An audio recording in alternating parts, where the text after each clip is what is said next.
In 1903, a young Cambridge philosopher named G.E. Moore published a slim volume that would shatter the foundation of moral philosophy. He argued that anyone who claimed to define goodness had committed a fundamental error, a mistake so basic that it had been hiding in plain sight for thousands of years. The book was called Principia Ethica, a title that deliberately echoed Newton's great work on the mathematical principles of nature. But where Newton had revealed the laws governing physical reality, Moore claimed to have discovered something more unsettling, that moral philosophers had been asking the wrong questions entirely. This is the story of metaethics, the philosophy behind right and wrong, not what we ought to do, but what we mean when we speak of right and wrong at all. It is the story of how philosophers discovered that beneath every moral argument lies a deeper question about the very nature of ethical language, and how that discovery changed the way we understand human values forever. We will trace this investigation from David Hume's observation in 1739 that you cannot derive an ought from an is, through the revolutionary claims of the Vienna Circle that moral statements express nothing but emotion, to contemporary debates about whether moral truths exist independently of human minds, or are constructed through the exercise of practical reason. We will encounter error theorists who argue that all moral claims are false,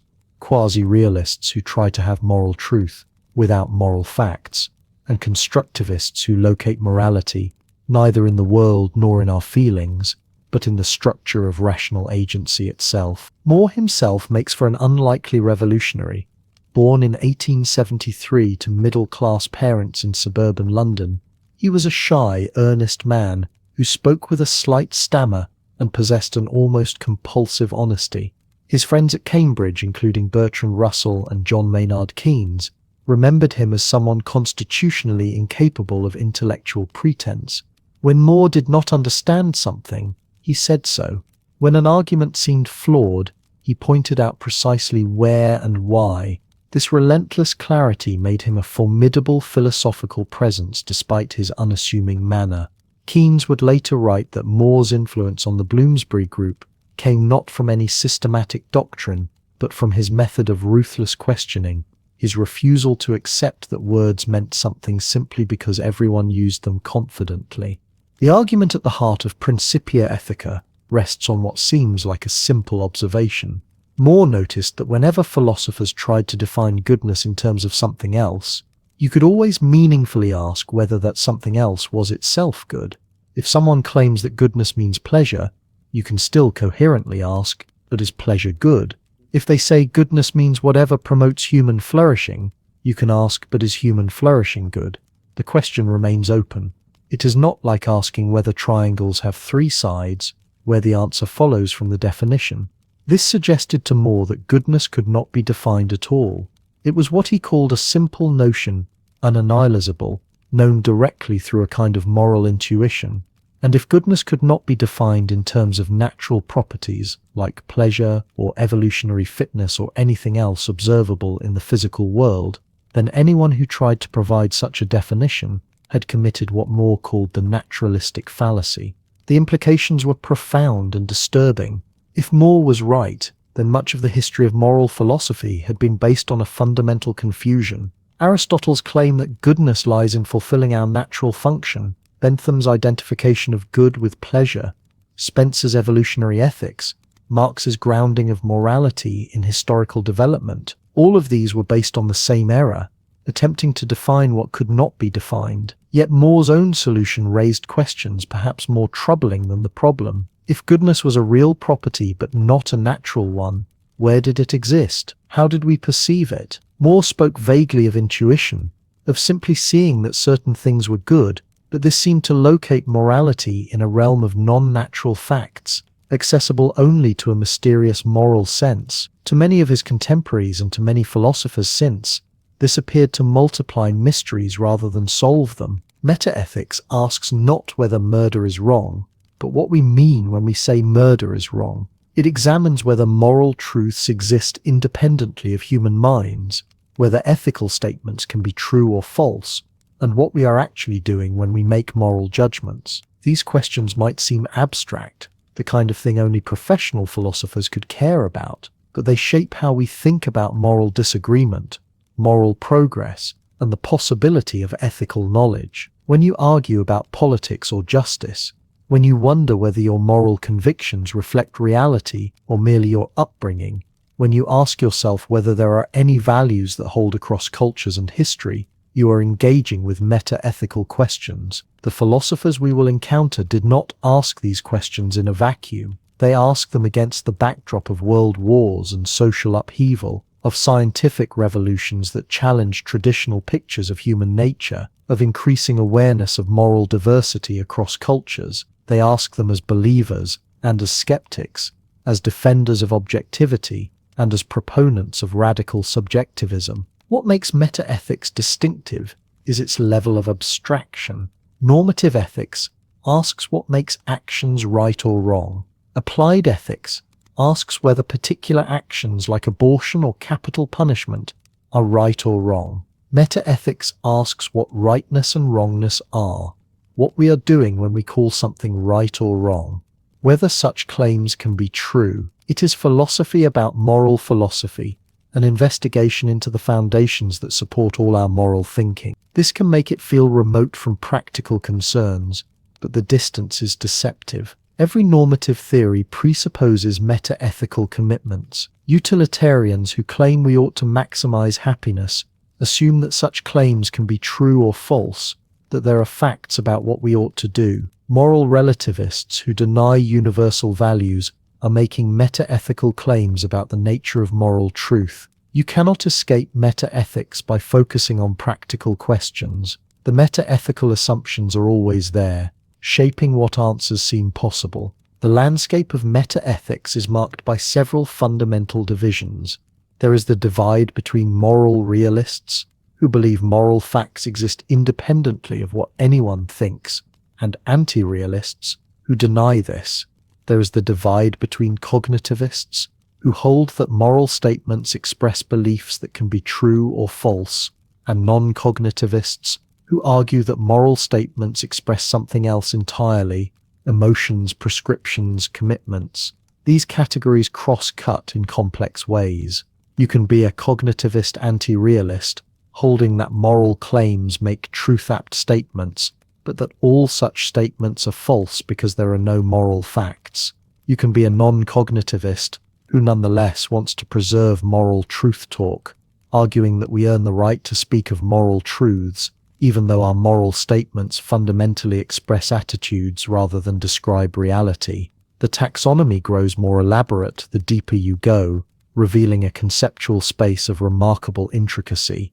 To understand why meta-ethics emerged when it did, we must return to a problem that had been lurking in philosophy since the 18th century, a gap between facts and values that would define modern moral thought. David Hume noticed something strange about moral reasoning. In almost every moral argument, writers begin with purely descriptive claims about how things are, and then suddenly shift to prescriptive claims about how things ought to be. Yet nothing in the premises justifies this transition. You cannot derive an ought from an is. The move from describing the world to prescribing action requires something more than logic, something Hume located in human sentiment and feeling. For more than a century, philosophers largely ignored this insight or tried to reason around it. Then, at the beginning of the 20th century, Moore made it impossible to ignore any longer. In 1903, when George Edward Moore published his slim volume Principia Ethica, he believed he had discovered something philosophers had been missing for millennia. The young Cambridge don, barely 30 years old, had noticed a pattern in moral philosophy. Every thinker who tried to explain what goodness was seemed to make the same fundamental mistake. They would identify goodness with some natural property, with pleasure or evolutionary fitness or what society approves, and then proceed as if they had solved the problem. Moore saw that they had done nothing of the kind. His argument was deceptively simple. Take any proposed definition of goodness. Suppose someone says that good means pleasant, or that good means what evolution favors, or that good means what produces happiness. Now ask a further question. Is pleasure itself good? Is evolutionary success truly good? Is happiness actually good? These questions remain meaningful. They are not like asking whether a bachelor is an unmarried man, where the answer is contained in the definition itself. When you ask whether pleasure is good, you are asking something substantive, something that could turn out either way. This means that good cannot simply mean pleasant. The identity does not hold. Moore called this the open question argument, and he wielded it against every attempt to define goodness in terms of natural properties. The questions always remained open. You could know all the natural facts about something, know everything about its physical properties and causal relations and evolutionary history, and still meaningfully ask whether it was good. This suggested something radical. Goodness was not a natural property at all. It was something else entirely, a simple and unanalyzable quality that could not be reduced to anything more basic. Moore had stumbled into territory that would reshape moral philosophy for the next century. But notice what Moore was doing. He was not asking whether lying is wrong or whether we should keep our promises. He was not constructing a moral theory or defending a particular ethical view. He was asking a prior question. What does it mean to call something good in the first place? What kind of property is goodness? Can it be defined at all? This was a different kind of philosophical investigation, one that stepped back from the content of morality to examine its very structure and nature. This is the domain of metaethics, where normative ethics investigates which actions are right, which character traits are virtuous, which outcomes we ought to pursue. Metaethics investigates what these judgments mean and whether they can be true. It is the difference between asking what is right and asking what rightness is. Both questions use the same vocabulary, but they operate at different levels of abstraction. One is a question within moral thought. The other is a question about moral thought itself. Consider a debate about capital punishment. One person argues that executing murderers is just retribution for terrible crimes. Another argues that the death penalty is itself a form of murder, that the state has no right to take human life. They disagree about what justice requires, about whether there are absolute rights, about how to weigh competing moral considerations. This is normative ethics in action, but beneath their disagreement lies a deeper set of questions they may never articulate. When they use words like justice and rights and murder, are they describing objective features of reality or expressing their own attitudes? If they could know all the physical facts about an execution, all the neurological and social and historical facts, would there remain a further moral fact about whether it is right or wrong? Or is rightness something we project onto actions rather than discover in them? These metaethical questions can seem abstract to the point of irrelevance. When someone is about to be executed, what difference does it make whether moral properties are natural or non-natural, whether moral statements are cognitive or non-cognitive? The practical urgency overwhelms the philosophical niceties, yet the metaethical commitments shape what arguments can even make sense. If you believe there are no objective moral truths, that all moral claims are expressions of subjective preference, then certain kinds of moral argument become impossible. You cannot appeal to what is really right, only to what you or your society happens to endorse. If you believe moral truths exist but cannot be known with certainty, you face different constraints.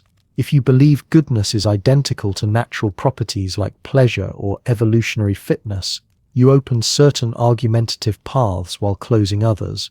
Every normative ethical theory carries metaethical assumptions, often unexamined. Utilitarians typically assume that facts about happiness and suffering are objective, that claims about maximizing welfare can be straightforwardly true or false. They are usually moral realists and cognitivists, even if they never use those terms. Kantians who ground morality in reason typically assume that rational beings can discover moral truths through reflection, that ought statements follow from the structure of practical reason itself. Virtue ethicists who describe human flourishing often assume that facts about human nature ground moral truths, that there are objective standards for living well. Each theory presupposes answers to metaethical questions about what moral properties are and how we can know them. The field divides along several major fault lines.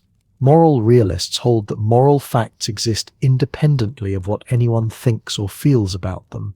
Murder would be wrong even if every human being approved of it, just as the Earth would still orbit the Sun even if everyone believed otherwise. Anti-realists deny this. They argue that morality is somehow dependent on human attitudes, social practices, or individual responses. There is no moral reality standing apart from what we make of it. This divide cuts through the history of philosophy, separating Plato from Protagoras, More from the emotivists, contemporary naturalists from error theorists. Crossing this divide is another distinction, equally fundamental. Cognitivists argue that moral statements express beliefs, mental states that represent the world as being a certain way and can therefore be true or false. When you say torture is wrong, you are asserting something, making a claim about reality that is either correct or mistaken. Non-cognitivists deny this. They argue that moral statements do not primarily express beliefs at all, but rather emotions, prescriptions, commitments, or plans. When you say torture is wrong, you are not describing a moral fact but expressing your opposition to torture, or prescribing that it not be done, or committing yourself to a certain kind of life. Moral language looks like factual language, but appearances deceive. Beneath the surface grammar lies something quite different. These categories combine in unexpected ways. You might be a cognitivist anti-realist, holding that moral statements express beliefs, but that all those beliefs are false because there are no moral facts to make them true. This is the error theory, the view that morality is a useful fiction, that we speak as if there were objective moral truths when really there are none.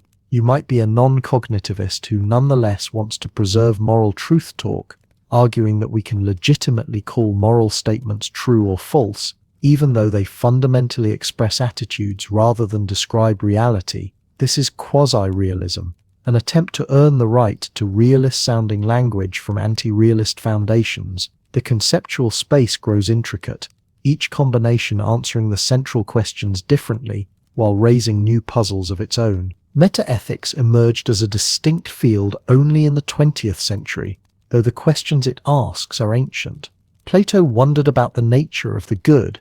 Aristotle investigated how moral virtue relates to human nature. Medieval philosophers debated whether God commands actions because they are good, or whether actions are good because God commands them, a metaethical question about the source of moral authority. But these inquiries remained embedded within larger systems of thought. The self-conscious examination of moral language and the meaning of ethical terms, the explicit categorization of metaethical positions, the recognition that questions about morality's nature form a separate domain from questions about its content, all this crystallized in the early 20th century. Several developments converged.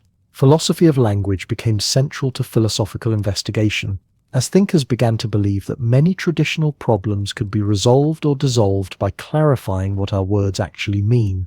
The sciences were offering increasingly complete pictures of the natural world, raising questions about where values fit in a universe of physical facts. Psychology and anthropology revealed stunning moral diversity across cultures, challenging assumptions about universal moral truth. And Moore had shown that defining goodness was far harder than anyone had realized, that attempts to ground morality in natural facts faced a logical obstacle that could not be easily overcome. To understand why metaethics emerged when it did, we must return to a problem that had been lurking in philosophy since the 18th century, a gap between facts and values that would define modern moral thought. In 1739, a young Scottish philosopher published the first volume of a work he hoped would revolutionize the study of human nature. David Hume was 28 years old, living in France to escape the high cost of Edinburgh, and convinced that he had discovered something fundamental about how human beings think and reason. A treatise of human nature landed with almost no recognition. Hume would later call it a work that fell dead-born from the press, yet buried in Book 3, in a discussion of moral distinctions, was a single paragraph that would echo through the centuries. Hume noticed something peculiar about the way philosophers moved from observations about the world to conclusions about what people ought to do. They would begin with statements of fact. Humans are social creatures. Pain causes suffering. Societies function better with certain rules in place. Then, often without warning or justification, the language would shift. Suddenly the text was filled with words like ought, should, right, and wrong. What had been description became prescription. What had been an account of how things are became a declaration of how things must be, and nowhere, Hume observed, did the authors explain how this transition was made or why it was legitimate. The observation sounds modest, almost pedantic, but its implications were devastating. If you cannot derive an ought from an is, then you cannot establish moral conclusions simply by describing the world. No accumulation of facts about human nature, social organization, divine will, or natural law can, by itself, tell you what you should do. The gap between description and prescription is logical, not merely rhetorical. It is a chasm that cannot be crossed by adding more factual premises or arguing more carefully from the ones you have. Consider a simple example. Suppose someone argues that lying is wrong because it causes harm. The factual premise is clear. Lying does indeed tend to produce painful consequences. People feel betrayed, trust erodes, relationships fracture.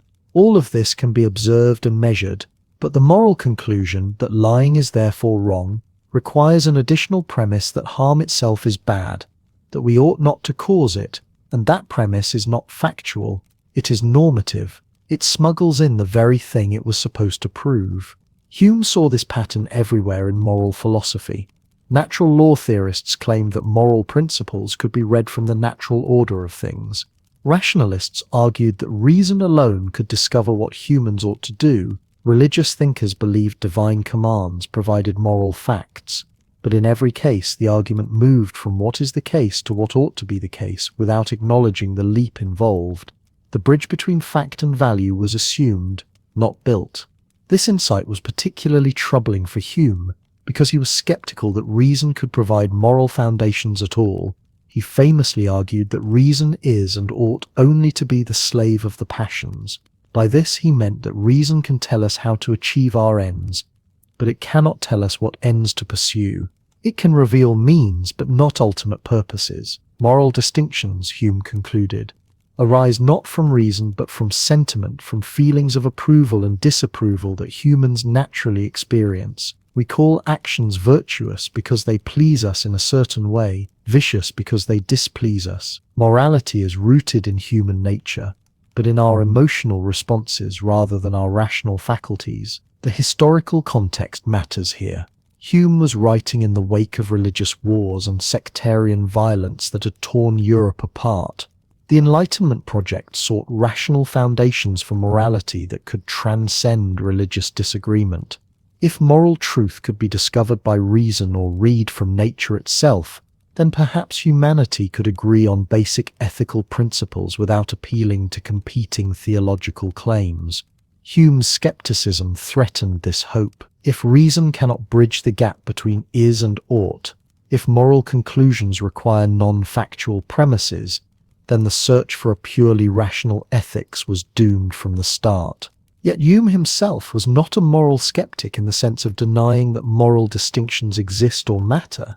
He believed that humans share enough common sentiments that moral agreement is possible and moral progress real. His point was not that morality is arbitrary, but that it rests on a different foundation than philosophers had assumed. It springs from human feeling refined by social life, not from logical deduction or metaphysical discovery.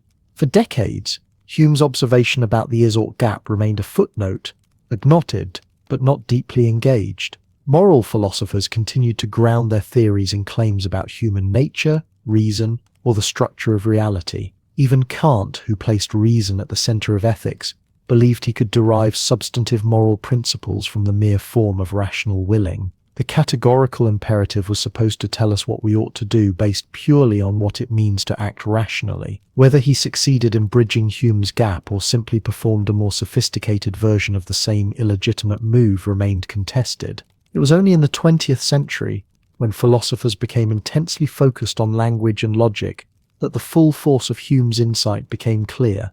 If moral statements cannot be derived from factual premises, then perhaps they are not factual statements at all. Perhaps when we say that something is wrong, we are not describing a property it has, but expressing our disapproval of it. Perhaps moral language works in a completely different way than descriptive language, and centuries of philosophy had been confused precisely because they failed to notice this difference. The is-ought problem became a wedge that would split meta-ethics into competing camps. Some would argue that moral properties exist, but are irreducibly normative, not reducible to natural facts. Others would claim that moral statements are not truth-apt at all, that they express attitudes rather than state facts. Still, others would try to ground morality in hypothetical facts about what ideal observers would approve, or what rational agents would agree to. But every position had to reckon with Hume's observation. Every attempt to ground ethics had to explain how it crossed the gap between description and prescription, or deny that such a gap exists. The power of the is-ought problem lies in its simplicity. It does not require elaborate metaphysics or technical logic. It merely asks us to notice something about the structure of moral arguments. They move from one kind of claim to another kind of claim, and the move is not self-justifying. That observation, once seen, cannot be unseen. It reveals that moral reasoning involves commitments beyond the factual, that values are not simply facts by another name, and that the project of grounding ethics requires more than pointing to how the world happens to be. For more than a century, philosophers largely ignored Hume's insight or tried to reason around it. Then, at the beginning of the 20th century, a Cambridge philosopher made it impossible to ignore any longer. For more than a century, philosophers largely ignored Hume's insight or tried to reason around it. Then, at the beginning of the 20th century, a Cambridge philosopher made it impossible to ignore any longer. George Edward Moore was 29 years old when he published Principia Ethica in 1903. The book was slim, barely 200 pages, written in a style that seemed almost conversational compared to the dense German metaphysics that dominated European philosophy. But those 200 pages contained an argument that would reshape moral philosophy for the next 100 years. Moore's central claim appeared simple, almost obvious, once stated. Goodness, he argued, cannot be defined.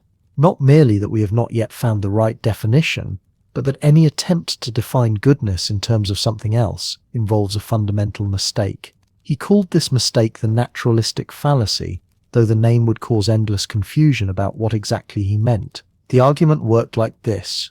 Suppose someone claims that goodness simply means pleasure, or that to call something good is just to say it promotes human happiness. Moore asks you to consider whether the question, "But is pleasure good?" remains meaningful. If goodness really did mean nothing more than pleasure, then asking whether pleasure is good would be equivalent to asking whether pleasure is pleasure. It would be a tautology, an empty repetition that adds nothing. Yet the question, "Is pleasure good?"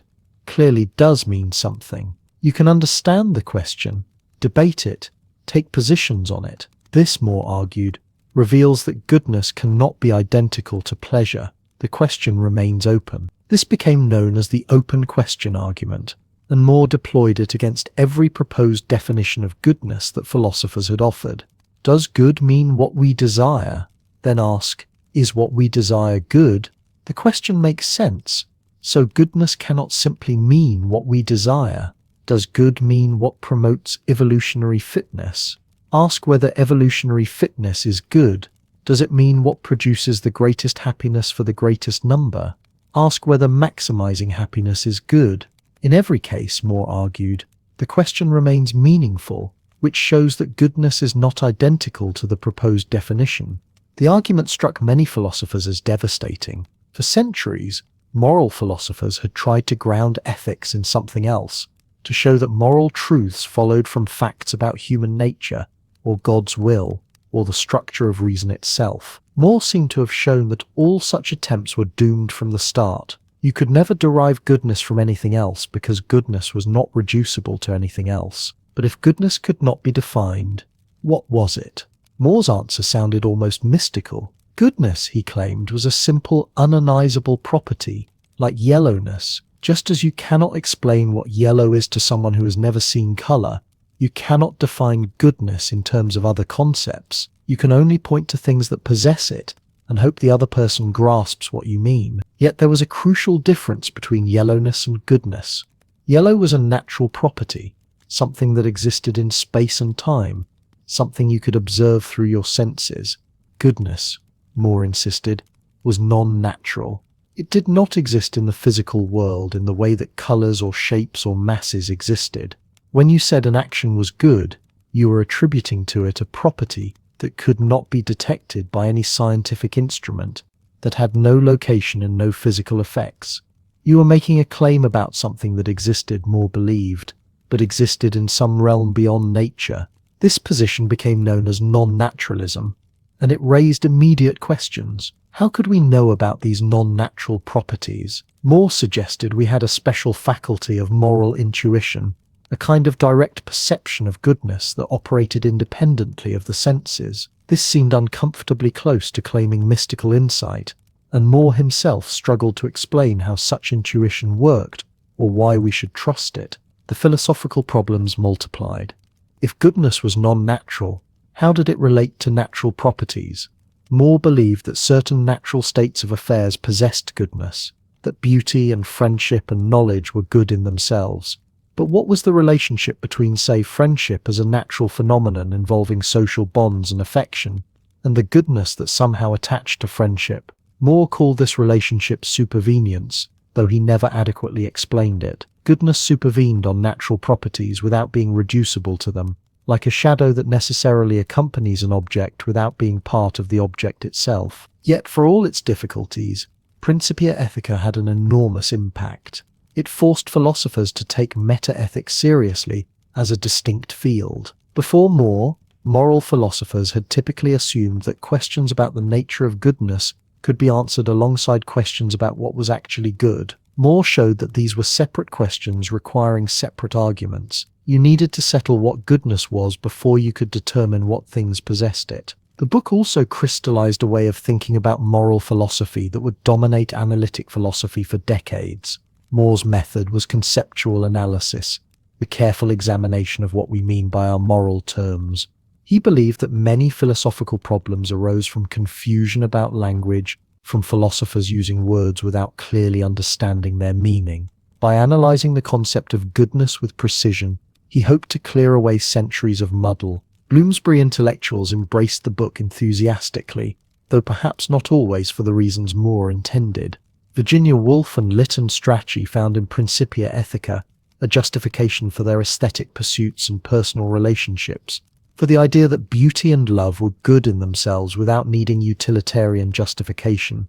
More's insistence that certain states of consciousness possessed intrinsic value seemed to validate the life of art and friendship over conventional morality and social duty. More himself was a modest, unassuming man, famous among Cambridge colleagues for his meticulous arguments and absolute intellectual honesty. He would wrestle with a single philosophical point for hours, refusing to move forward until he achieved complete clarity. Students remembered him pacing his study, hands clasped behind his back, subjecting his own arguments to the same rigorous scrutiny he applied to others. He never quite achieved the clarity he sought on these deepest questions, and in later years he expressed doubts about his earlier certainty regarding non-natural properties. But the framework he established endured. After More, moral philosophers could no longer simply assume that ethics could be grounded in facts about nature or human psychology. They had to address the question of whether such grounding was even logically possible, whether the gap between facts and values could ever really be bridged. Even philosophers who rejected More's conclusions found themselves working within the terms he had set, arguing against the naturalistic fallacy, or trying to show why the open question argument failed. More believed he had discovered that goodness was real but not natural, a property that existed beyond the physical world. Others would soon argue that he had not solved the problem at all, but had simply revealed that moral language was not about properties of any kind. In 1922, a group of philosophers, mathematicians, and scientists began meeting every Thursday evening in a seminar room at the University of Vienna. They called themselves the Ernst Mach Society, though history would know them as the Vienna Circle. Their ambition was nothing less than to purify philosophy itself, to strip away centuries of metaphysical confusion and rebuild human knowledge on foundations as solid as those of mathematics and physics. They had little patience for More's talk of non-natural properties floating somewhere beyond the physical world. To them, such claims were not merely wrong but literally meaningless. The principle that unified the Vienna Circle was devastatingly simple. Any meaningful statement, they argued, must be either analytically true by definition or empirically verifiable through observation. Mathematical propositions like 2 plus 2 equals 4 were meaningful because their truth followed from the meanings of the terms involved. Scientific claims like water boils at 100 degrees Celsius were meaningful because you could test them. But what about a claim like stealing is wrong? You could observe someone taking something that did not belong to them.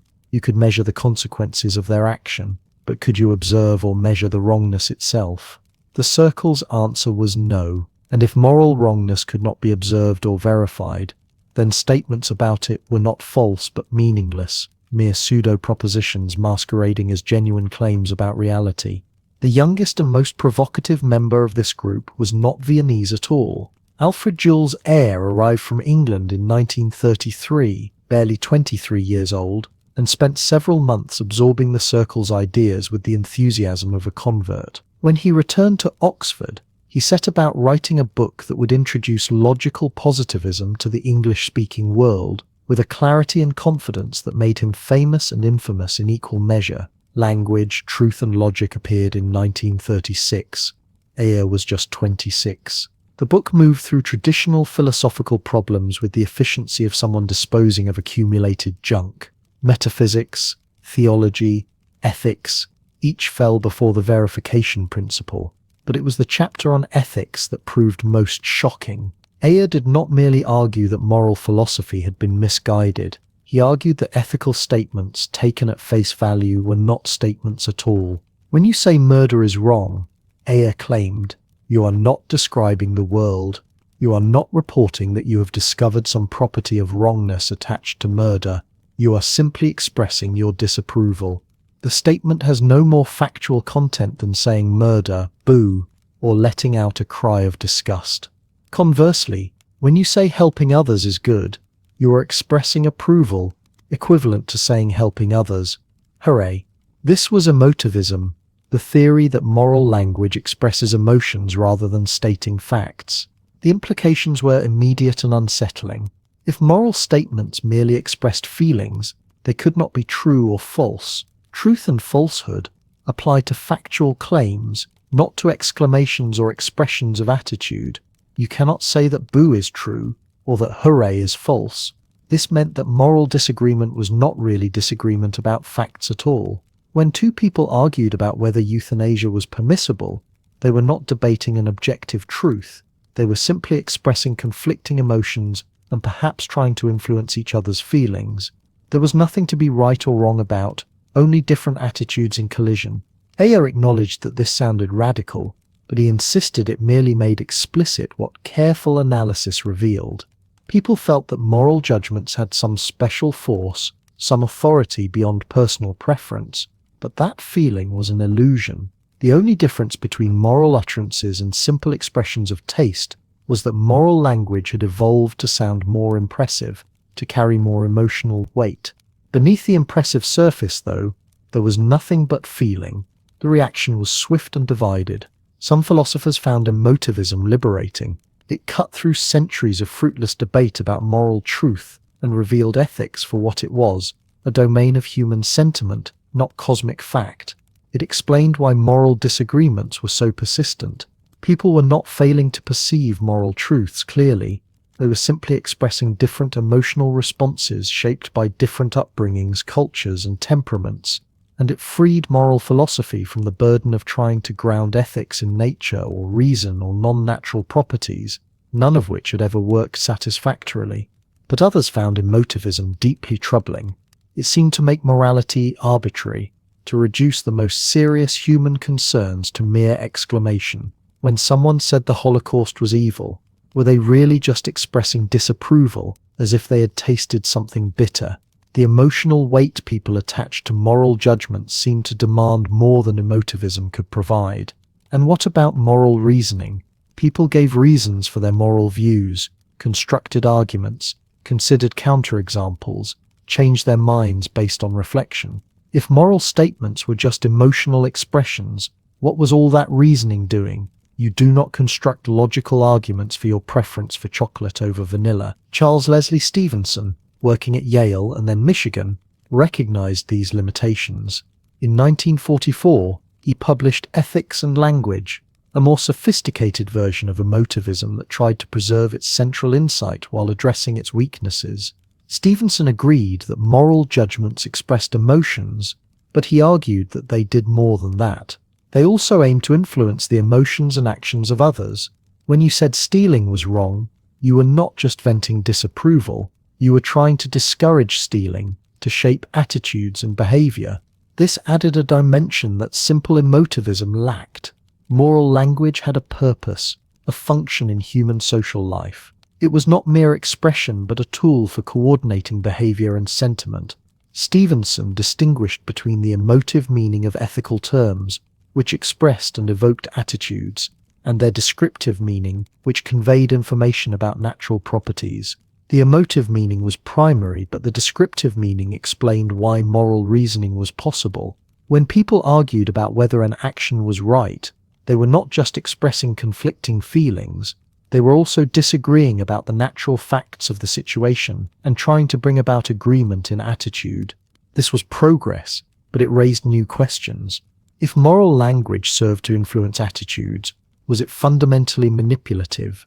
When you made a moral claim, were you engaged in a kind of propaganda, trying to reshape others to match your emotional responses? Stevenson accepted this implication with surprising calm. Moral discourse, he suggested, was indeed a kind of persuasion, though not necessarily insidious. People reasoned about natural facts because they believed that changing someone's beliefs about facts might change their attitudes.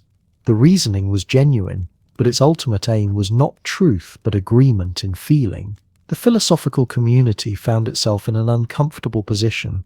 Emotivism explained much about moral discourse, its passionate intensity, its persistent disagreements, its resistance to empirical resolution, but it also seemed to explain too much, to dissolve morality into something that no longer resembled what people meant when they spoke of right and wrong. Critics pointed out that if you truly believed emotivism, you could no longer take your own moral judgment seriously. You would have to regard your deepest convictions about justice and cruelty as nothing more than emotional reactions, no more valid than anyone else's contrary reactions.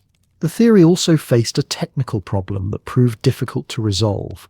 If moral statements were not truth-apt, if they could not be true or false, then what happened when you embedded them in logical arguments? If murder is wrong was just an expression of feeling, what did it mean to say if murder is wrong, then hiring a killer is wrong? Conditionals seemed to require propositions with truth values. You could not build logical structures out of mere exclamations. Emotivism seemed to reduce moral disagreement to mere differences in feeling, a conclusion many found unacceptable. The search for a middle ground between non-naturalism and emotivism would occupy philosophers for decades.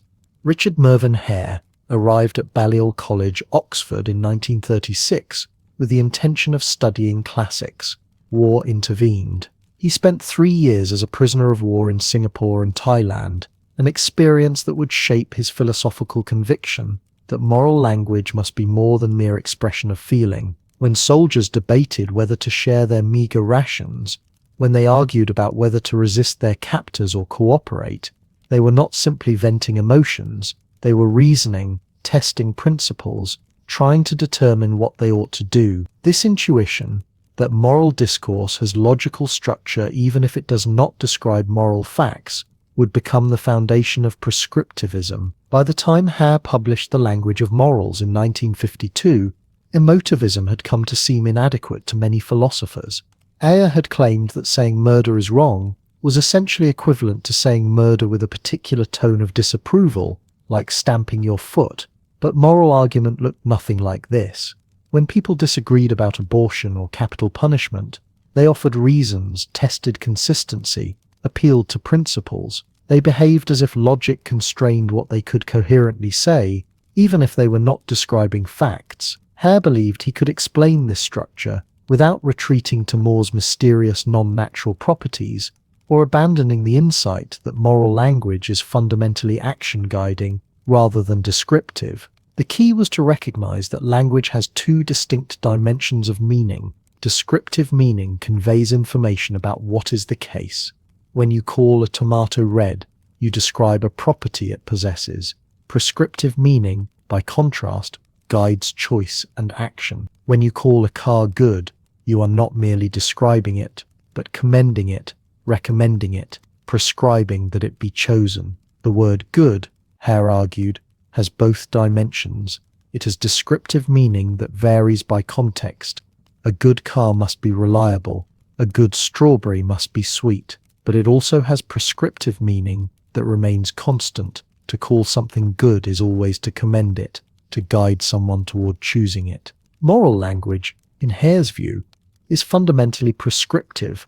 When you say that lying is wrong, you are not describing a property that lying possesses, whether natural or non-natural. You are prescribing that people not lie, issuing a universal imperative. This explained why moral language seems so different from ordinary factual discourse. It is doing something different, not stating, but guiding. Yet it also explained why moral argument follows logical patterns. Prescriptions, like descriptions, can be consistent or inconsistent, can follow from other prescriptions or contradict them. The crucial insight was universalizability. Moral judgments, Hare argued, are not mere expressions of personal preference. They are universal prescriptions, principles we commit ourselves to applying consistently in all relevantly similar cases. If you say that stealing is wrong, you are not merely expressing distaste for this particular theft. You are committing yourself to a universal principle. Anyone in relevantly similar circumstances ought not to steal. This commitment generates logical constraints. You cannot coherently say that stealing is wrong for others, but permissible for you in identical circumstances. The logical form of moral language itself forces consistency. This universalizability condition, Hare believed, could generate substantive moral conclusions. Imagine you are considering whether to enslave another person. To judge this action right, you must be willing to universalize the principle. Slavery is permissible in relevantly similar circumstances, but this means you must be willing to prescribe slavery even in situations where you are the enslaved person. You must, in a sense, be willing to prescribe your own enslavement. Few people, Hare argued, could sincerely maintain such a prescription. The logic of moral language itself, when properly understood, rules out most forms of cruelty and exploitation. Here was the attractive middle ground prescriptivism offered. Against the emotivists, it explained why moral reasoning is genuinely logical, why some moral positions can be shown to be inconsistent or irrational. Against the moral realists, it avoided commitment to mysterious moral facts or properties. Morality was neither mere feeling nor cosmic truth, but something in between, a rational structure inherent in the very logic of action-guiding language. You could be mistaken in your moral reasoning without moral facts existing. You could be mistaken by failing to universalize, by reasoning inconsistently, by not genuinely willing the principles you profess to accept. But critics immediately identified what seemed to be a fatal problem. Does universalizability actually give us enough moral content? Consider a committed Nazi who genuinely is willing to universalize his principles, who truly would prescribe his own death if he turned out to be Jewish. Has he reasoned correctly by Hare's standards? Or imagine someone who simply cares more about his own interests than about consistency, who acknowledges the inconsistency but does not care. What logical mistake has he made? Hare argued that such people either did not genuinely understand what they were prescribing, or were reasoning in bad faith, but many philosophers found this response unsatisfying. The deeper worry was that Hare had identified a necessary condition for moral reasoning, but not a sufficient one. Universalizability rules out certain forms of inconsistency and special pleading, but does it really rule out every moral view we would want to reject? Could a sufficiently consistent egoist, a sufficiently principled racist meet Hare's logical requirements? If so, then prescriptivism had not really solved the problem it set out to address. It had shown that moral language has logical structure, but it had not shown that this structure alone determines what we ought to do. Hare spent decades refining his theory, arguing that when combined with full knowledge and imaginative identification with others, Universalizability did generate substantive moral conclusions close to utilitarianism. If you truly imagined yourself in the position of everyone affected by your action, with their desires and preferences, and genuinely universalized your principles, you would end up prescribing actions that maximize preference satisfaction. But this move struck many critics as importing content that was not really contained in the logic of moral language itself. The universalizability condition, which seemed so elegant and minimal, was being supplemented with substantive assumptions about what rational agents must care about. There was something else, a quieter criticism that would prove more enduring. Prescriptivism treated moral language as a distinctive form of discourse with its own logic, separate from factual description. But was this separation really so clean? When you call a person courageous or an action cruel, are you merely prescribing attitudes, or are you also describing features of reality? The virtue ethicists, whose revival was just beginning in the 1950s and 60s, would argue that thick ethical concepts like courage, honesty, and cruelty cannot be neatly divided into descriptive and prescriptive components. They describe reality in a value-laden way, seeing facts through an ethical lens rather than adding evaluation to neutral facts. Nevertheless, prescriptivism represented a genuine advance in meta-ethical thought. It took seriously both the distinctive character of moral language and the rationality of moral argument. It showed how you could maintain that moral judgments are fundamentally practical, oriented toward action and decision, while still insisting that moral reasoning is subject to logical standards. For a generation of philosophers trying to navigate between the extremes of non-naturalism and emotivism, Hare offered a sophisticated middle path. The theory also illuminated something important about the first-person nature of moral commitment.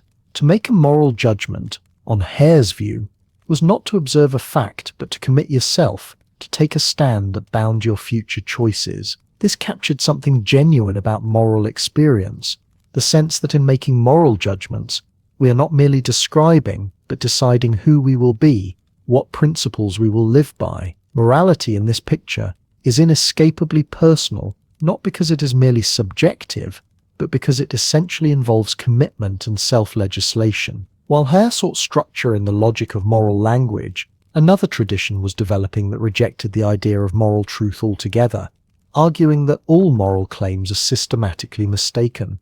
In 1977, an Australian philosopher named John Leslie Mackie published a book with a deliberately provocative title, Ethics: Inventing Right and Wrong. The title captured his central claim with uncomfortable precision. Mackie argued that when people make moral judgments, they speak as if they are describing objective features of reality, but they are mistaken. Not mistaken about particular moral claims, but mistaken about the entire enterprise. Every moral statement, according to Mackie, is false, not because people get the facts wrong, but because there are no moral facts to get right in the first place. This position became known as error theory, and it represented something genuinely novel in the history of moral philosophy. Mackie was not claiming, as the emotivists had, that moral statements fail to express propositions at all. He agreed that when you say torture is wrong, you are making a claim that purports to be true or false. You are asserting something about the world. The problem, Mackie insisted, is that you are systematically wrong. Moral properties of the kind you seem to be talking about simply do not exist. The difference matters enormously. An emotivist tells you that when you say torture is wrong, you are really just expressing disapproval, perhaps trying to influence others to share your attitude. Mackie tells you something stranger and more unsettling. You mean exactly what you think you mean. You are trying to describe a genuine feature of reality, but the feature you are describing is not there. Moral discourse on this view resembles talk about phlogiston or witches. It is cognitively meaningful, grammatically well-formed, and entirely mistaken about what exists. Mackie offered two main arguments for this radical conclusion. The first he called the argument from queerness, and it focused on the peculiar metaphysical status that objective moral properties would have to possess. Consider what it would mean for something to be objectively wrong. It could not merely be the case that most people disapprove of it, or that it violates some human convention. Objective wrongness would have to be a property that exists independently of human attitudes, something woven into the fabric of reality itself. But what kind of property could this be? Wrongness is not detectable by any sense organ. It has no location, no mass, no energy. It does not participate in causal processes the way natural properties do. More troubling still, moral properties would have to possess a kind of intrinsic action guiding force. If you genuinely perceived that an action was objectively wrong, that perception alone would give you a reason not to perform it. The wrongness itself would reach out, so to speak, and constrain your will. This seemed to Mackie metaphysically bizarre. No other properties in our ontology work this way. The wetness of water does not command you to drink when thirsty. The sharpness of a knife does not forbid you to cut. Yet moral realists seemed committed to the existence of properties that were both descriptive facts about the world and inherently prescriptive guides to action. Mackie acknowledged that this argument would not move everyone. Some philosophers might simply accept that the world contains strange properties of this kind and point to moral experience as evidence. After all, when you witness cruelty, the wrongness does seem to present itself as an objective feature of the situation, not merely as your subjective response. Mackie's reply was that this feeling of objectivity tells us something about human psychology, not about metaphysics. We project our attitudes onto the world and then experience them as if they were independent features of reality. The phenomenology of moral experience, vivid though it may be, provides no reliable guide to what actually exists. His second argument approached the question from a different angle. Mackie pointed to the extraordinary diversity of moral beliefs across cultures and throughout history. Different societies have held radically incompatible views about which actions are right and wrong, what virtues matter, how to treat strangers, what obligations exist between generations. If objective moral truths existed, we would expect some convergence, some sign that independent minds investigating the same reality were discovering the same facts. Instead, we find variations so profound that it suggests moral beliefs are products of particular social environments rather than perceptions of objective features. The moral realist has responses to this argument from disagreement. Scientific beliefs also vary across cultures, yet we do not conclude that electrons and galaxies are mere inventions. Disagreement about difficult questions is compatible with objective truth. Perhaps moral knowledge is simply harder to achieve than empirical knowledge. Perhaps cultural factors distort moral perception the way atmospheric conditions distort astronomical observation. Mackie found these replies unconvincing. The patterns of moral disagreement seemed to him fundamentally different from scientific disagreement. Moral beliefs correlated too neatly with cultural background, with religious tradition, with economic systems. They looked like social constructions rather than discoveries. But Mackie was not content merely to argue that moral realism was false. He wanted to explain why the error was so widespread and persistent. Why would human beings across all cultures develop ways of speaking and thinking that systematically misrepresent reality? His answer drew on evolutionary and social considerations. Morality serves important functions in human communities. It coordinates behavior, reduces conflict, enables cooperation. These functions work better if people believe moral requirements are objective rather than merely conventional. A prohibition that seems to flow from the nature of reality itself carries more authority than one known to be a human invention. Moreover, moral discourse with its pretense of objectivity provides a useful tool for social control and motivation. When you tell someone they ought not to steal, you speak more effectively by presenting this as a fact about the world rather than as merely your preference. The linguistic forms of moral discourse, with their esoteric grammar and their air of describing reality, evolve because they serve these practical purposes. The error is built into the structure of moral thought and language itself. This aspect of Mackie's view raises what he himself acknowledged as a pressing practical question. If all moral claims are false, if morality is indeed an illusion, how should we live? Can human beings function in society while fully accepting that moral requirements have no objective basis? Mackie thought they could. He distinguished between what he called first-order ethics and second-order metaethics. At the metaethical level, we can recognize that moral properties do not exist. At the practical level, we can still make moral judgments, still guide our conduct by ethical principles, still condemn cruelty and praise compassion. This might seem like an unstable position, a kind of philosophical double-think. How can you sincerely judge that torture is wrong, while also believing that wrongness is not real? Mackey's answer pointed to the difference between participating in a practice and reflecting philosophically on its foundations. You can play chess without believing that checkmate is an objective feature of the universe, independent of the rules of chess. Similarly, you can engage in moral deliberation and judgment without believing in objective moral facts. You recognize that you are operating within a human system, a framework of values that serves important purposes, even if it does not correspond to mind-independent reality. Critics pressed hard on this point.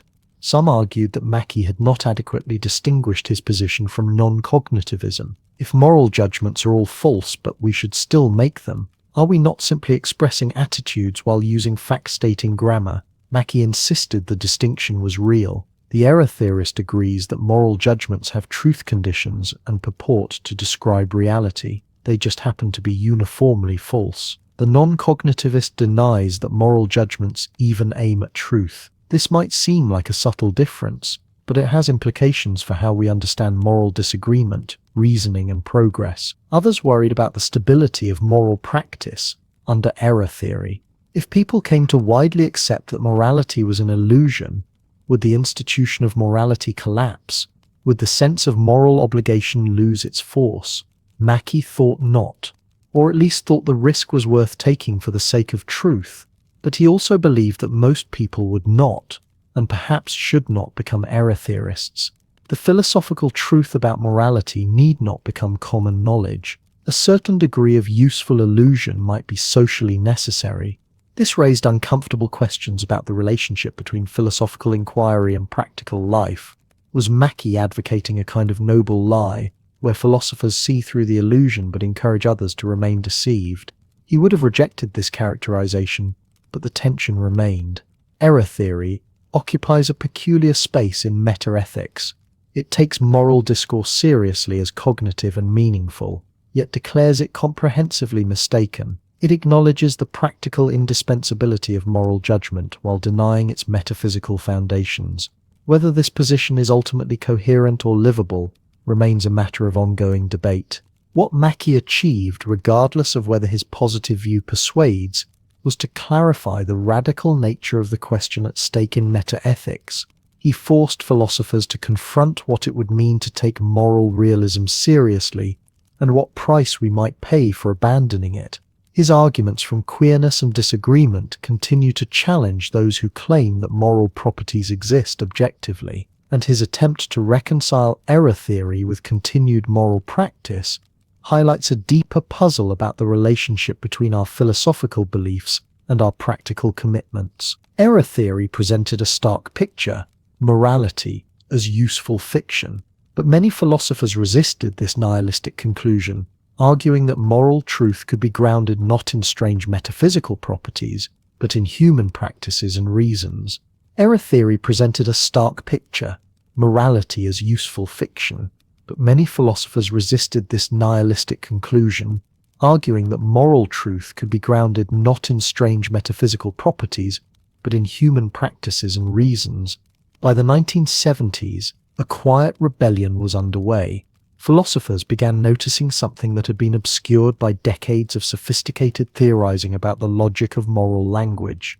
When people engaged in moral argument, they did not seem to be merely expressing emotions or prescribing universal rules. They offered reasons, cited evidence, revised their views in light of objections.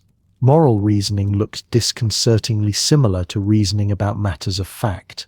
If moral discourse was really just disguised emotion or prescription, it was performing an extraordinarily convincing impersonation of something else entirely. The challenge emerged from multiple directions at once. Consider how moral disagreement actually unfolds.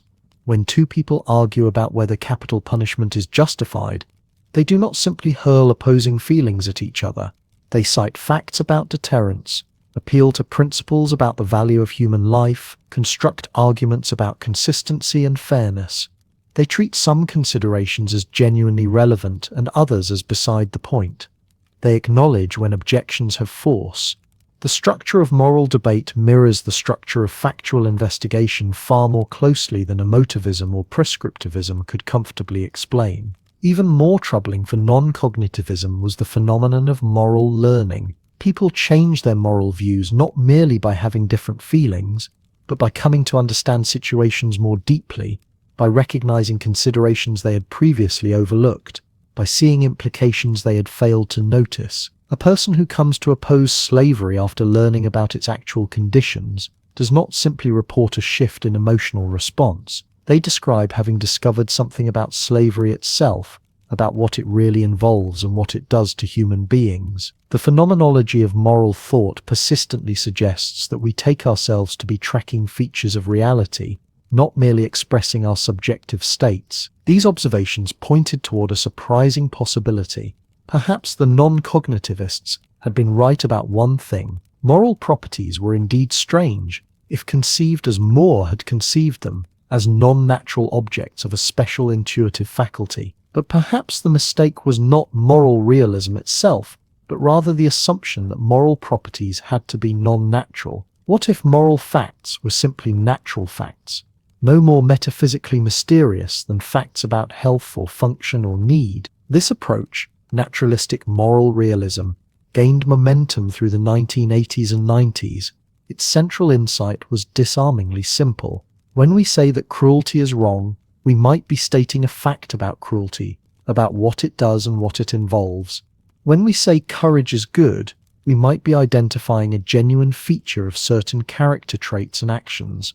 These properties need not float free of the natural world. They could be constituted by natural facts about harm and benefit, about human needs and capabilities, about the conditions for flourishing. Philippa Foot had begun developing this line of thought decades earlier. In a series of papers beginning in the 1950s, she argued that moral evaluation was conceptually linked to human nature, in the same way that evaluation of living things generally was linked to their natural functioning. To call a plant healthy, or a wolf a good specimen of its kind, is to make claims grounded in facts about what enables that organism to live and flourish as the kind of thing it is. Foot proposed that human moral evaluation worked similarly. Virtues were traits that enabled human beings to flourish, and vices were traits that impeded flourishing. This made moral properties, natural properties, discoverable through investigation of human nature and the human condition. The approach revived virtue ethics while simultaneously defending moral realism. It suggested that what had seemed like Moore's unbridgeable gap between fact and value rested on an impoverished conception of natural facts. Once you recognized that living things had natural goods, that functions could be performed well or badly, that organisms could flourish or fail to flourish, then the fact-value distinction began to blur. Evaluation was written into the fabric of nature itself, at least where living things were concerned. A parallel strand of naturalistic realism emerged from Cornell University, where philosophers including Nicholas Sturgeon and Richard Boyd developed what became known as Cornell realism. Their approach drew on developments in philosophy of science to argue that moral properties could be causally efficacious in the same way that scientific kinds were. Just as electrons explain certain observable phenomena, moral properties like wrongness or injustice could explain human reactions and social patterns. The Cornell realists pointed out that we regularly make explanatory appeals to moral properties.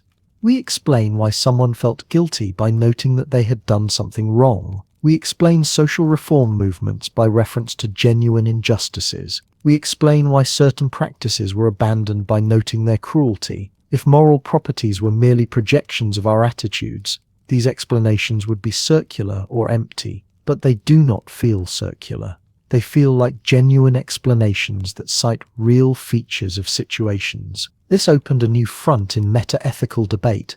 If moral properties were causally efficacious, then moral knowledge could be understood on the model of scientific knowledge. We learn about moral reality through a process of reflective equilibrium, testing our moral judgments against each other and against non-moral facts, much as scientists test theories against observations and against other established knowledge. Moral epistemology need not appeal to special intuitions or peculiar faculties. It could be continuous with empirical investigation. The integration of meta-ethics with moral psychology and evolutionary theory strengthened these naturalistic approaches. Research in psychology revealed systematic patterns in moral reasoning across cultures. Evolutionary biology suggested explanations for why human beings developed moral capacities. These empirical disciplines treated moral thinking as a natural phenomenon to be explained, not as a realm separate from scientific investigation. The more moral thought looked like a natural feature of human cognitive architecture, shaped by evolution and development, the harder it became to maintain that moral properties were somehow outside the natural order. But naturalistic realism faced formidable objections. Critics pointed out that facts about human nature seemed precisely the kind of facts from which you could not derive moral conclusions without already smuggling in value judgments. To say that human beings naturally flourish under certain conditions invites the question, why should we care about flourishing? To say that certain traits are functional for survival raises the obvious point that moral goodness and evolutionary fitness can come apart. The naturalistic fallacy, which Moore had identified at the century's beginning, appeared to haunt these attempts to ground morality in natural facts. Defenders of naturalism had responses. They argued that the fact-value distinction itself was overdrawn, that thick moral concepts like cruelty or courage were already laden with both descriptive and evaluative content in ways that could not be cleanly separated. They suggested that certain facts about harm and benefit, about needs and interests, were inherently normative, not because of some mysterious non-natural property, but because of what it means to be a creature with a good. The concept of flourishing, properly understood, was not a value-neutral biological concept onto which we then projected approval. It was a concept that contained normativity from the start. The debate revealed how deeply questions about moral realism connected to questions about the nature of concepts themselves. Were our concepts carved entirely by our interests and practices, or did they latch onto structures that existed independently? Could there be natural normativity built into the functioning of living things, or was all normativity ultimately human construction, our way of organizing and responding to a value-neutral world? What made the revival of moral realism significant was not that it settled these questions, but that it demonstrated they could not be settled by linguistic analysis alone. The non-cognitivists had tried to resolve meta-ethical debates by examining the logic of moral language, but language, it turned out, was more flexible than anyone had anticipated. You could construct expressivist semantics that mimicked the surface grammar of realist discourse. You could develop realist metaphysics that avoided Moore's non-natural properties. The real questions ran deeper than semantics, into territory where philosophy of language met philosophy of mind, metaphysics, and even empirical science. By the end of the 20th century, moral realism had regained philosophical respectability. It no longer seemed like a naive view that sophisticated analysis had discredited. Instead, it appeared as a serious theoretical option, defended with arguments as rigorous as any offered by its opponents. The meta-ethical landscape had grown more complex, with subtle distinctions between different forms of realism, different ways of being a naturalist, different conceptions of moral truth. Yet even as moral realism gained new defenders, others proposed sophisticated hybrids that tried to capture both the objectivity of moral discourse and the insights of non-cognitivism. By the late 1980s, moral philosophy had carved itself into seemingly irreconcilable camps. On one side stood the realists, insisting that moral truths existed independently of human attitudes. On the other, non-cognitivists maintained that moral language expressed emotions or prescriptions rather than stating facts. Each position had developed sophisticated defenses, each faced persistent objections, and each seemed to capture something important about moral experience while missing something equally vital. Into this standoff came a philosopher named Simon Blackburn with a provocative proposal. What if you could start from expressivist foundations? The idea that moral judgments fundamentally express attitudes rather than describe reality, and yet earn the right to speak of moral truth, moral knowledge, even moral objectivity. What if the dichotomy itself was false? Blackburn called his approach quasi-realism. The name was deliberate, almost playful. Not realism, because it denied that moral properties existed independently of human responses, but quasi-realism, because it aimed to vindicate everything realists wanted to say about morality. All the ways we ordinarily talk about moral truth and falsity, right from expressivist beginnings. The project was audacious. Most philosophers assumed that if you denied moral facts, you forfeited the right to moral truth talk. Blackburn proposed to show otherwise. The foundation of his view was an old insight given new life: projectivism. The term came from David Hume, who had suggested that when we call something virtuous or vicious, we are not detecting a quality in the object, but projecting our own sentiments onto it. We gild and stain all natural objects with the colours borrowed from internal sentiment. Blackburn developed this metaphor into a systematic account. When you judge that cruelty is wrong, you are not describing a property of cruelty, you are expressing a disapproving attitude toward it, a negative emotional stance. But then, and here was the crucial move, you project that attitude outward. You experience cruelty as wearing its wrongness on its face. This projective mechanism, Blackburn argued, explained a puzzling feature of moral experience. Moral properties seem to be out there in the world, observer-independent, demanding our recognition. Yet they also seem inseparable from our evaluative responses in a way that ordinary factual properties are not. Projectivism captured both aspects. Our attitudes are genuinely ours, products of human sentiment and commitment, but we experience them as features of reality itself, because projection is how human psychology works. We spread the mind upon the world. The challenge was to explain how this subjective foundation could support objective-seeming moral discourse. Why can we meaningfully say that slavery is wrong even if everyone approved of it? How can we distinguish between getting morality right and merely having the attitudes we happen to have? These were the rights that needed earning. Blackburn's answer involved showing how expressivist foundations could generate practices that looked exactly like truth-seeking inquiry. Consider moral reasoning. When you deliberate about whether an action is right, you are not merely consulting your current attitudes. You are testing them, refining them, checking them for coherence with other commitments. You ask whether you could consistently disapprove of this, but approve of that. You consider whether your attitudes would survive exposure to relevant facts. You seek a stable, coherent set of commitments that you can endorse on reflection. This process, Blackburn argued, warranted talk of getting things right or wrong. An attitude could be mistaken if it failed to cohere with your deeper commitments once you thought things through.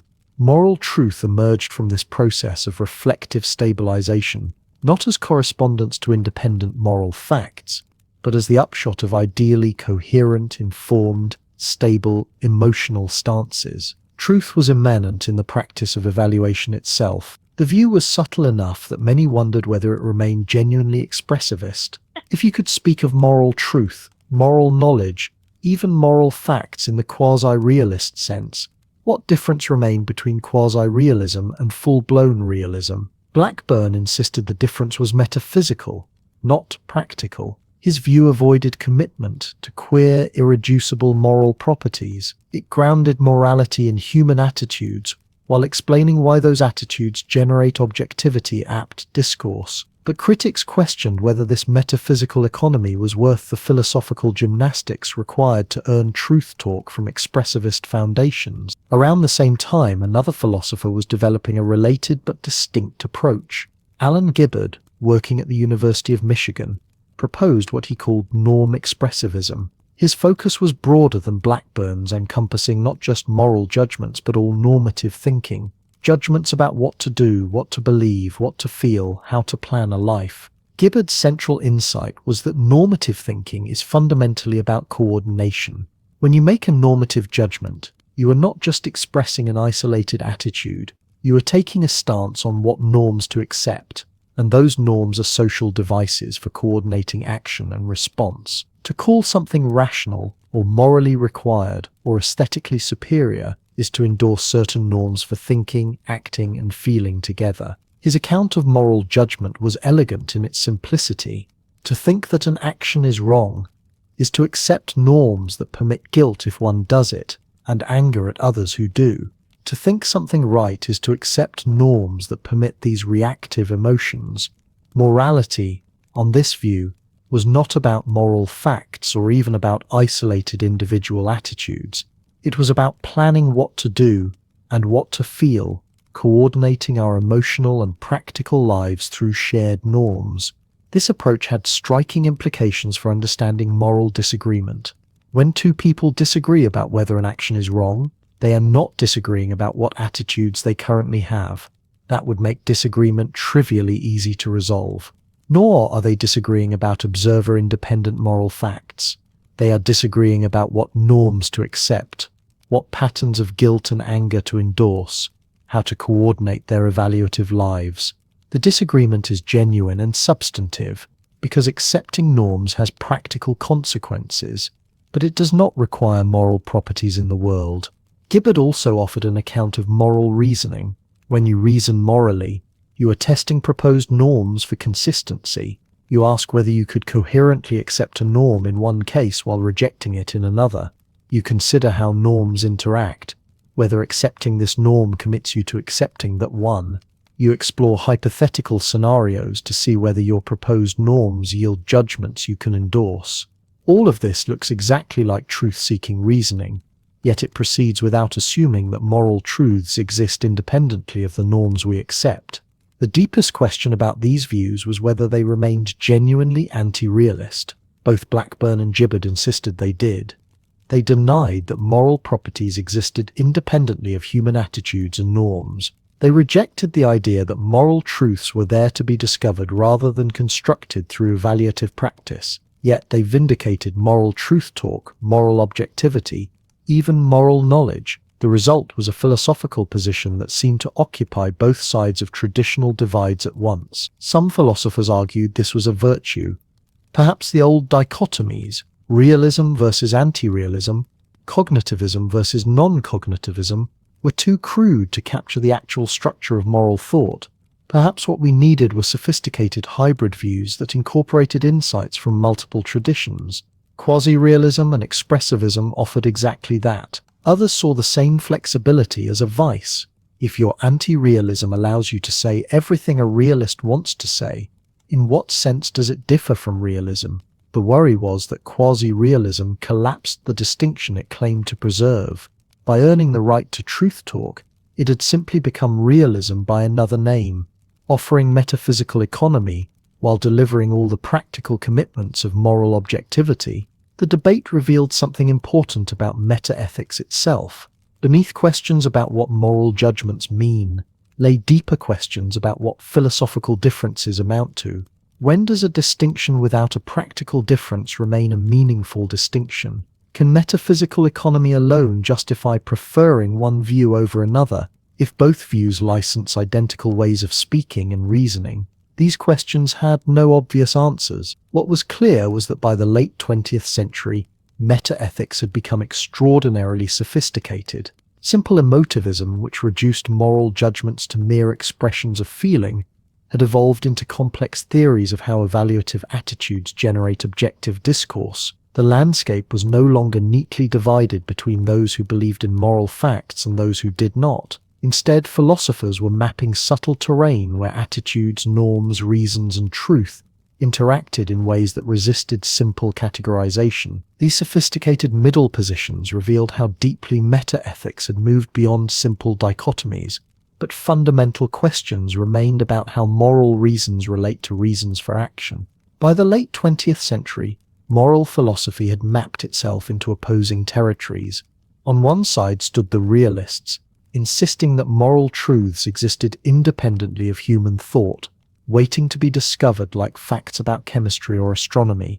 On the other side gathered the anti-realists in their various forms, arguing that morality was something we created through our emotions, prescriptions, or projections. The boundary between these camps seemed insurmountable. Either moral facts were out there in the world, or they were not.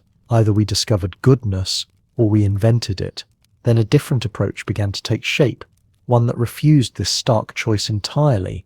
What if moral truths were neither simply discovered nor arbitrarily invented, but rather constructed through the activity of practical reasoning itself?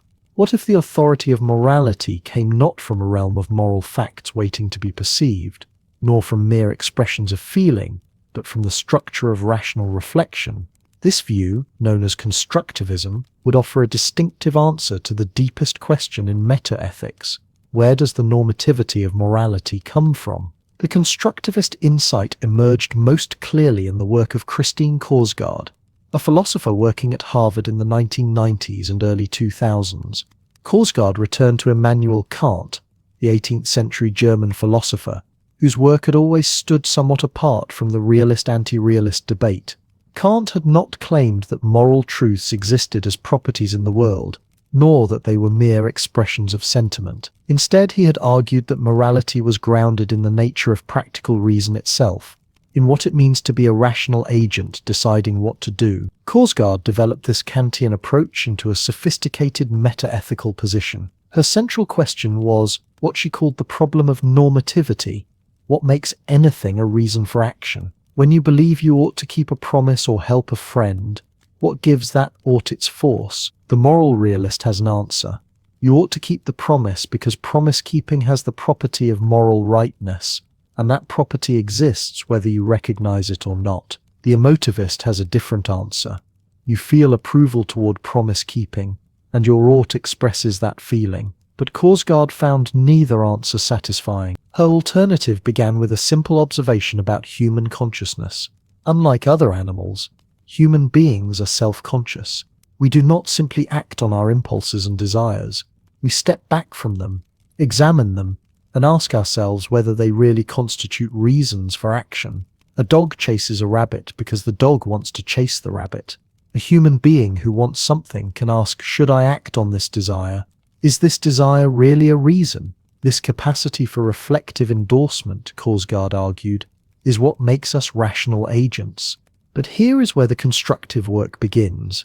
When you reflect on whether your desire gives you a reason to act, you must apply some standard, some principle. You cannot endorse just any desire as reason-giving, because then the process of reflection would be empty, a mere rubber stamp. So practical reason requires principles, and Korsgaard argued, following Kant, that the fundamental principle of practical reason is universalizability. You can endorse a desire as reason-giving only if you can, will that anyone in similar circumstances would act on a similar desire. This is not moral realism, because the principle of universalizability does not describe a moral fact existing independently of rational agents.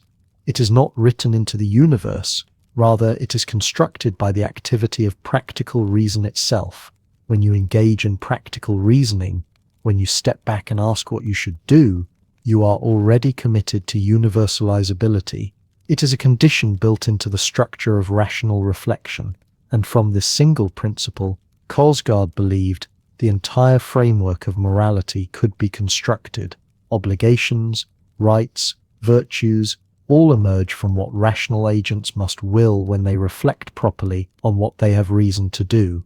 The elegance of this view is that it locates moral authority neither in a mysterious realm of moral facts, nor in arbitrary human feelings, but in something unavoidable about human existence itself. You cannot escape being a reflective, self-conscious agent, and once you're engaged in practical reasoning, once you're asking what you should do, you are already bound by the principles that make reasoning possible. Morality, on this view, is the result of taking your own agency seriously, but constructivism took other forms as well. Thomas Scanlon, a philosopher at Harvard whose major work appeared in 1998, developed what he called contractualism. Scanlon was less concerned with the Kantian machinery of universal law and more focused on a particular kind of reason, the reasons we owe to each other. His central claim was that an action is wrong if it would be disallowed by principles that no one could reasonably reject as a basis for mutual recognition and accommodation. Notice the structure here. Scanlon was not claiming that wrongness is a property. Actions have independently of what anyone could reasonably reject. That would be moral realism. But neither was he claiming that wrongness is just an expression of our feelings about rejection. Instead, wrongness is constructed through a procedure, the procedure of asking what principles we could justify to each other. The moral facts are the outputs of this procedure. Scanlon's contractualism differed from Kierkegaard's Kantian approach in its emphasis on mutual recognition rather than individual rational reflection. For Scanlon, the source of moral normativity was not the internal structure of practical reason, but the value of human relationships. We want to be in relations of mutual recognition with others, to be able to justify our actions to them, and they to us. This desire, this value is fundamental, and morality is what gets constructed when we work out which principles could serve as a shared basis for such relations. The contractualist moves through moral questions by asking, could this principle be reasonably rejected? Consider a principle that allowed breaking promises whenever it would be slightly convenient. Someone could reasonably reject this principle because they need to be able to rely on others' commitments. So the principle fails the test, but a principle that allowed breaking promises to prevent serious harm would be harder to reasonably reject, because everyone might sometimes need such an exception. The content of morality emerges from this process of mutual justification. Both Kierkegaard's Kantianism and Scanlon's contractualism occupy a distinctive space in metaethics. They are not realist, because they do not claim that moral facts exist independently of the constructive activity of practical reason. There is no realm of moral properties that we discover, but they are not anti-realist in the typical sense either, because they do claim that moral statements can be objectively true or false. It is objectively true that certain principles can be rationally endorsed, or that certain principles could not be reasonably rejected. These truths are constructed, but they are no less real for that. The analogy sometimes drawn is to mathematics. Mathematical truths are not discovered in the way that chemical elements are discovered. There is no place in the universe where the number 7 exists as a physical object. Yet mathematical statements are objectively true or false. 2 plus 2 equals 4 is not merely an expression of our feelings. Constructivists argue that moral truths have a similar status.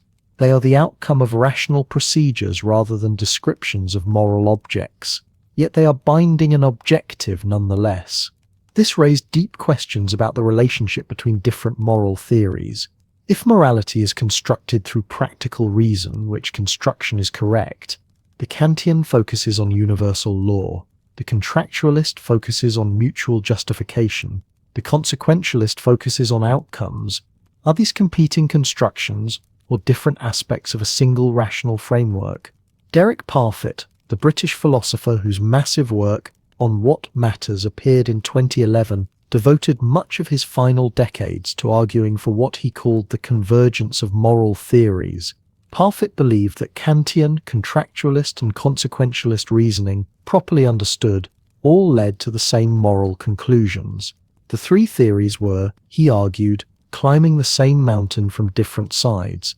Parfit's argument was intricate and controversial. He reformulated Kant's categorical imperative, focusing on what he called the consent principle. We ought to follow principles whose universal acceptance everyone could rationally will. He argued that Scanlon's contractualism, asking what principles could not be reasonably rejected, was asking essentially the same question. And he claimed that rule consequentialism, which judges acts by whether they conform to rules whose acceptance would produce the best outcomes, converged with these Kantian and contractualist approaches. The details of Parfit's argument provoked intense debate. Many philosophers, including Scanlon himself, argued that the convergence Parfit claimed was illusory, that he had achieved it only by reformulating the theories so significantly that they lost their distinctive character. But the very attempt revealed something important about constructivism. If moral truth is constructed through practical reason, then understanding the structure of practical reason becomes paramount. Different theories might be different ways of articulating what practical reason requires. What makes constructivism distinctive as a meta-ethical position is its proceduralism. Moral truths are whatever results from the correct procedure of practical reasoning. This means that constructivism can sound like realism in some moments, insisting on objective moral truth, and like anti-realism in others, denying that moral facts exist independently of rational procedures. It occupies the middle ground, or perhaps dissolves the ground itself. The questions that constructivism leaves open are as interesting as the ones it answers. What justifies the particular procedure a constructivist chooses? Why think that universalizability is the key to practical reason, as Korsgaard does, rather than mutual justification, as Scanlon does, or maximizing value, as consequentialists do? The constructivist cannot appeal to independently existing moral facts to justify the procedure, because the procedure is supposed to construct those facts, and simply asserting that this is what practical reason requires seems to beg the question. Moreover, constructivism faces a challenge about motivation. If moral truths are constructed by practical reason, why should someone who does not engage in the right kind of rational reflection be bound by moral requirements? The moral realist can say that moral facts exist regardless of whether you acknowledge them, but the constructivist seems to tie moral truth more closely to the activity of reasoning itself. What happens to morality if someone simply refuses to reason properly? These difficulties have not diminished constructivism's appeal. For many philosophers, it offers the most promising way to preserve moral objectivity without the metaphysical commitments of realism. It takes seriously the thought that morality is a distinctively human phenomenon, something that emerges from our nature as rational, self-conscious beings who must decide what to do and justify ourselves to each other. And it connects metaethics closely to questions about practical reason and moral psychology in a way that enriches both. As constructivism offered a rationalist alternative to both moral realism and skepticism, philosophers began to recognize that the deepest metaethical questions might not admit of final resolution, but rather reflect different aspects of moral thought. A philosopher working today faces a landscape that would have been unrecognizable to More or Ayer. The neat divisions that once structured metaethics, realism versus anti-realism, cognitivism versus non-cognitivism, have revealed themselves as families of positions rather than stark alternatives. Within moral realism alone, you find naturalists who ground ethics in facts about human flourishing, non-naturalists who posit irreducible moral properties, and Cornell realists who argue that moral facts play causal roles in explaining our observations. Among anti-realists, expressivists differ profoundly from error theorists, and quasi-realists occupy territory that seems to blur the very distinction between realism and its denial. The map has become so complex that some philosophers question whether the traditional taxonomy captures anything fundamental at all. This proliferation reflects genuine progress rather than confusion. Each position represents not a simple rejection of alternatives, but a refined response to specific challenges. Consider how quasi-realism emerged. Blackburn acknowledged the force of More's open question argument, while preserving the expressivist insight that moral judgments are fundamentally practical attitudes. His position accepts much of what realists say about moral discourse, that we properly speak of moral truth, moral knowledge, moral facts, while explaining these features from anti-realist foundations. Whether this ultimately collapses into realism or vindicates anti-realism remains contested. The debate has shifted from whether positions are possible to what makes different positions genuinely distinct. Contemporary metaethics has also absorbed profound challenges from empirical science. Evolutionary debunking arguments pose particularly thorny questions. If our moral beliefs arose because they helped our ancestors cooperate and reproduce, rather than because they tracked objective moral truths, what justifies our confidence in those beliefs now? The challenge cuts differently depending on your metaethical commitments. For robust moral realists who believe in mind-independent moral facts, evolutionary explanations seem to undermine the connection between our beliefs and those facts. Why would natural selection have tuned our moral intuitions to match an independent moral reality rather than simply to promote survival and reproduction? Yet the debunking challenge proves less straightforward than it first appears. Some philosophers argue that evolutionary explanations are compatible with moral realism if the moral facts themselves concern what promotes human flourishing or cooperation, precisely the domains where evolutionary pressures would align our beliefs with truth. Others point out that evolutionary debunking, if successful, would undermine confidence in all our faculties, including the reasoning we use to assess evolutionary arguments themselves. The debate has forced meta-ethicists to engage seriously with empirical psychology, evolutionary biology, and cognitive science in ways that earlier generations rarely did. Experimental philosophy has introduced another empirical dimension. Rather than relying solely on their own intuitions about hypothetical cases, some philosophers now survey diverse populations to discover how ordinary people actually think about moral questions.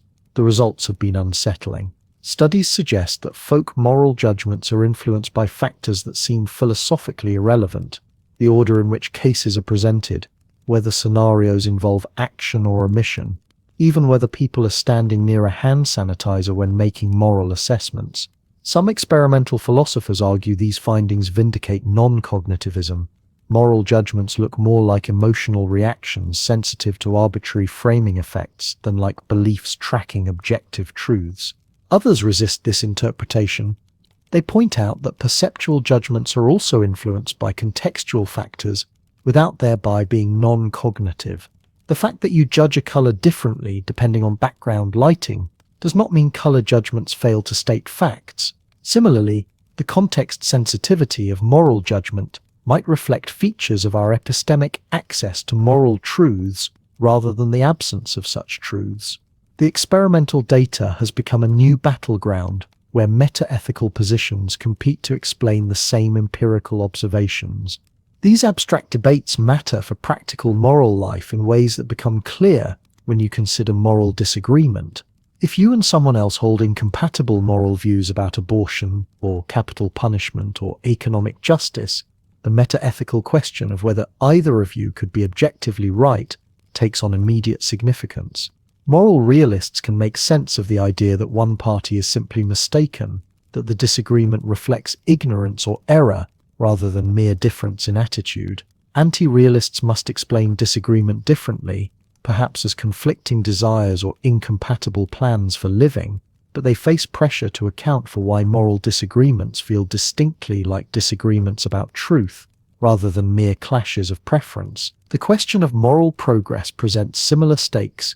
Can we say that the abolition of slavery represented moral progress?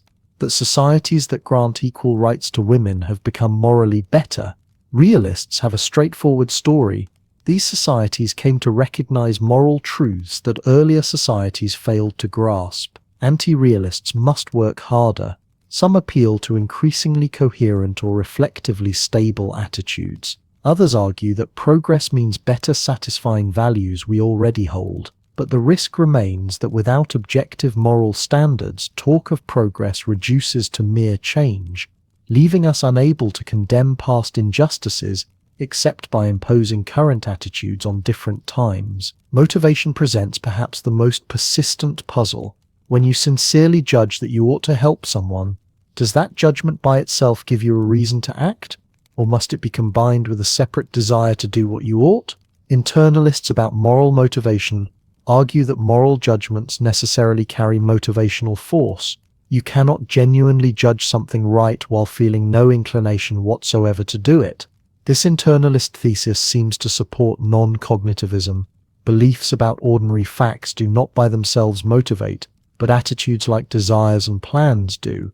If moral judgments inherently motivate, perhaps they are attitudes rather than beliefs. Yet internalism admits of degrees and qualifications. Perhaps moral judgments motivate only in rational agents, or only in the absence of weakness of will, or only when not outweighed by competing motivations. Weaker forms of internalism can be accommodated by realists, who argue that recognizing moral reasons necessarily engages practical rationality in ways that recognizing non-moral facts does not. The debate connects to deep questions about human psychology, whether belief and desire are really distinct mental states, whether practical reasoning operates differently from theoretical reasoning, whether recognizing reasons itself constitutes a kind of motivation. These questions resist final resolution, partly because they involve fundamental conceptual choices, rather than purely factual disputes. Deciding what counts as a genuine moral judgment whether moral disagreement must involve contradictory beliefs, whether motivational force is essential to moral thought. These decisions partly constitute the subject matter rather than simply describing it. Different metaethical theories make different concepts central and relegate others to derivative status. Realists take moral truth as basic and explain moral motivation in terms of it. Expressivists take moral motivation as basic and explain truth talk as emerging from it. Each approach illuminates certain features of moral thought while casting others as puzzling. The persistence of metaethical debate also reflects the fact that any complete theory must satisfy multiple constraints simultaneously. It must account for the phenomenology of moral experience, the logic of moral reasoning, the possibility of moral knowledge, the prevalence of moral disagreement, the connection between moral judgment and motivation, and compatibility with our best scientific understanding of human beings. No theory yet proposed satisfies all constraints perfectly. Each makes some aspects of moral thought central while explaining others away, or biting bullets about counterintuitive implications. Perhaps this means metaethics resembles philosophy of mathematics or philosophy of mind, domains where fundamental questions remain open, not because philosophers have failed to think hard enough, but because the phenomena themselves admit of multiple coherent interpretations. Just as you can adopt Platonism about numbers or nominalism,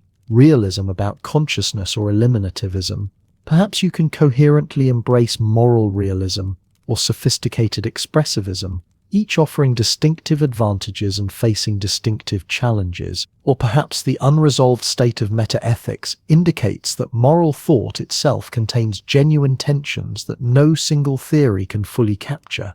Our moral discourse exhibits features that pull toward realism.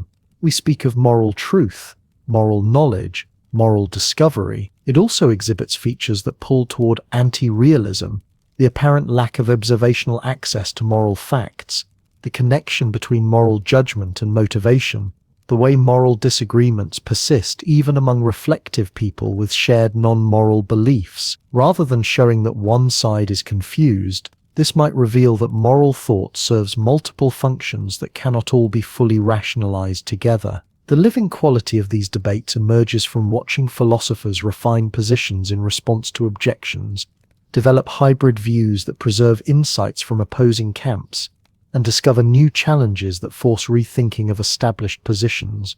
A philosopher might begin as a simple non-cognitivist and over decades develop a sophisticated quasi-realism that captures more of what realists value. Another might start from robust moral realism and gradually incorporate expressivist insights about the practical nature of moral thinking. The positions evolve through dialectical engagement rather than remaining static options on a menu. What no contemporary metaethicist can do is ignore the depth and difficulty of these questions.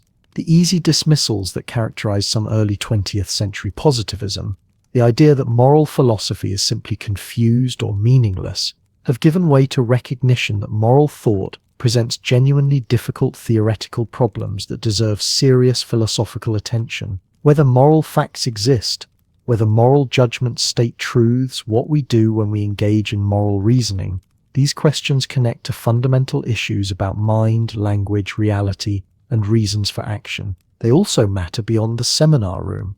How we think about the nature of morality shapes how we approach moral disagreement, whether we seek to persuade or merely to coexist with those who judge differently. It influences whether we think moral knowledge is possible and how we might pursue it. It affects whether we see morality as discovered or created, whether we view moral progress as real or illusory, whether we consider our deepest ethical commitments to answer to anything beyond human attitudes and practices. The questions metaethics asks are not puzzles to be solved, but tensions to be lived with. When you make a moral judgment tomorrow, you will be taking a stand on whether goodness is real or projected, whether your words state facts or express commitments. The philosophers we have traced did not settle these questions, but they taught us to see the extraordinary complexity hiding inside ordinary moral thought. None,